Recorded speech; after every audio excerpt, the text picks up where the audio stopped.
Et non le Real Madrid, je suis désolé, vous êtes revenu à égalité hier, tranquillement, mais nous on a vraiment, mais alors vraiment pas envie cette fois-ci de lâcher notre première place.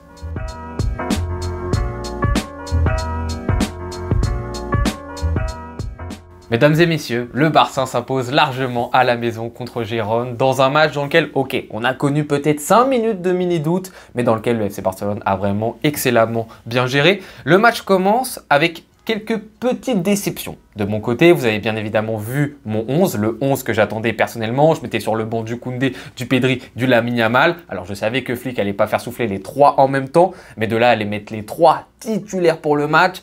Là, j'étais là en mode, bon Flick, tu joues avec la malchance quand même. Si à un moment, un de ces 3-là se pète, tu pourras pas dire que tu es pour rien du tout. Donc Koundé, Lamine Yamal et Pedri qui sont titulaires, je me dis, bon, ouais, tu prends des risques au niveau des physiques des joueurs, sachant qu'ils vont aussi jouer, bien évidemment, contre l'Atlético Madrid en milieu de semaine prochaine. Chose qui m'intéressait pas mal en voyant le 11 de départ, Gavi, Fermin Lopez. Qui va jouer dans le demi-espace gauche? Fermin Lopez peut apporter les choses en seconde lame. Gavi connaît ce système parce qu'il l'a vécu sous Xavi. Et c'est effectivement d'ailleurs un Barça avec un milieu à 4 qu'on est en train de plus en plus voir. On l'a vu contre Osasuna, on le revoit là. Tiens, c'est quelque chose qu'on avait vu sous Xavi, ce milieu avec justement cette dernière lame qui est un peu demi-espace gauche, qui en fait une chose qui n'a pas réellement bougé du côté du FC Barcelone, parce que si on y réfléchit bien et qu'on prend de la hauteur, Rafinha c'est un peu ça. C'est-à-dire que Rafinha n'est pas ailier de couloir, Rafinha est un joueur intérieur qui joue un peu le rôle de ce quatrième milieu, juste il a un profil plus offensif. Mais dans l'idée, dans la notion de la chose, dans l'animation,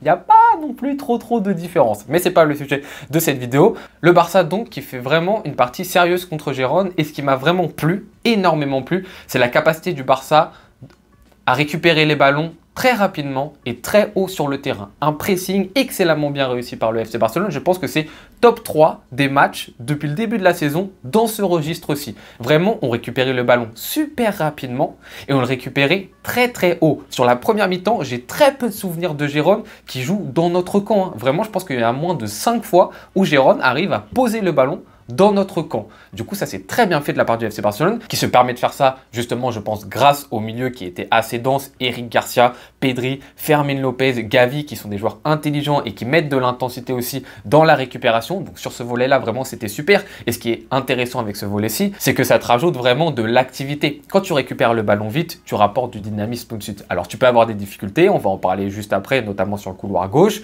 mais le Barça arrive à combler des fois ces petites difficultés dans le dernier geste. T'as pas du Rafinha, t'as pas du Dani Olmo, du coup il te manque peut-être certains joueurs intéressants dans les 30 derniers mètres par le fait de mettre de l'activité à la récupération.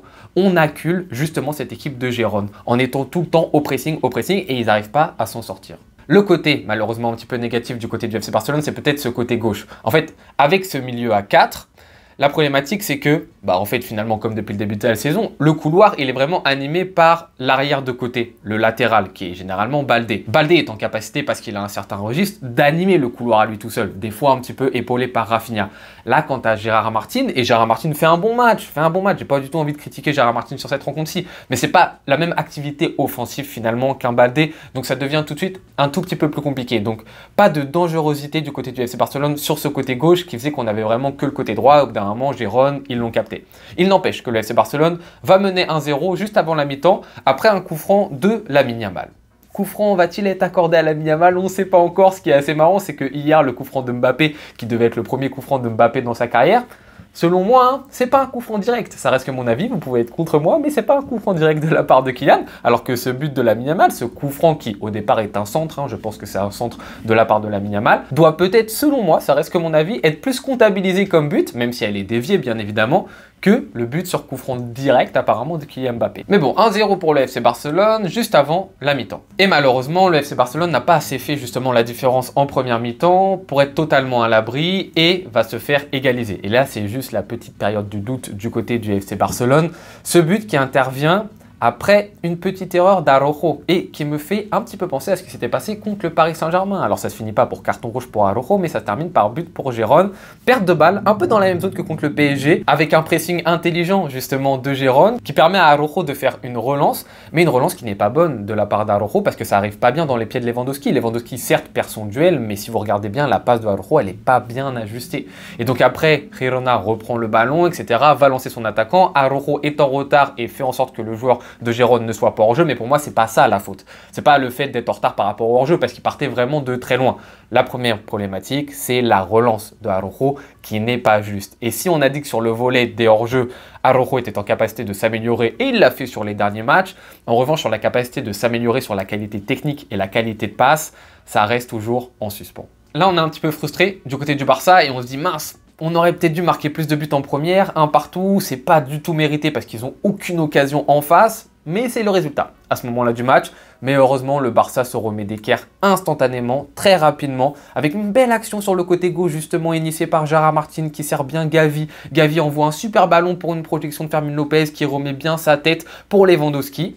Et là, Lewandowski te fait un geste de numéro 9. On reparle du dilemme de Lewandowski, qui certes dans le jeu n'est pas incroyable, même si sur ce match-ci, j'ai rien à lui dire réellement, il n'est pas catastrophique, mais c'est pas non plus phénoménal, mais il a été bien pire quand même. Mais ce genre de geste qui fait Lewandowski sur le 2-1, il n'y a que lui au FC Barcelone qui est capable de le faire. Un Dani Olmo que tu mets faux neuf, il fait pas pareil. Un Ferran Torres, il fait pas pareil. On est donc face à ce fameux dilemme qui est, oui, ça peut nous coûter à certains moments et s'il n'est pas efficace, c'est un poids pour l'équipe. Mais n'empêche que là, sur le match contre Osasuna, il te met un beau but de la tête quand il rentre. Contre l'Atlético Madrid, c'est lui qui relance le Barça avec un vrai geste de numéro 9. Et là, ce geste-là, encore une fois, il n'y a que le Polonais qui peut le faire. Le Barça mène alors 2-1 et après le Barça continue dans sa gestion. On fait rentrer du Ferran Torres pour remplacer Fermín, second couteau attaquant, du Frenkie de Jong pour remplacer Gavi et ça te rajoute de l'énergie, des joueurs qui sont bien évidemment en confiance, donc ça te rajoute énormément de bonus et un Frenkie de Jong qui n'est pas vraiment dans un rôle où c'est le dernier milieu défensif, puisque Eric Garcia est présent. Il est un petit peu plus haut, et là tu vois un Frenkie de Jong encore plus intéressant, parce que moi c'est ça qui me plaît chez Frenkie de Jong, c'est aussi sa capacité offensive. Sur le volet défensif, en tant que réel numéro 6 devant la défense, j'aurais toujours des doutes. Mais sur ce volet-là, plus on avance, plus il excelle. Et on l'a très bien vu déjà sur le match contre Osasuna, il est à l'origine du premier but parce qu'il fait une grande différence. Le troisième but, c'est lui, le contrôle orienté, il passe son vis-à-vis, il a cette course, il rapporte cette verticalité. Le choix pour Lewandowski, il est très bon et Lewandowski conclut très bien l'action, il faut aussi le signaler.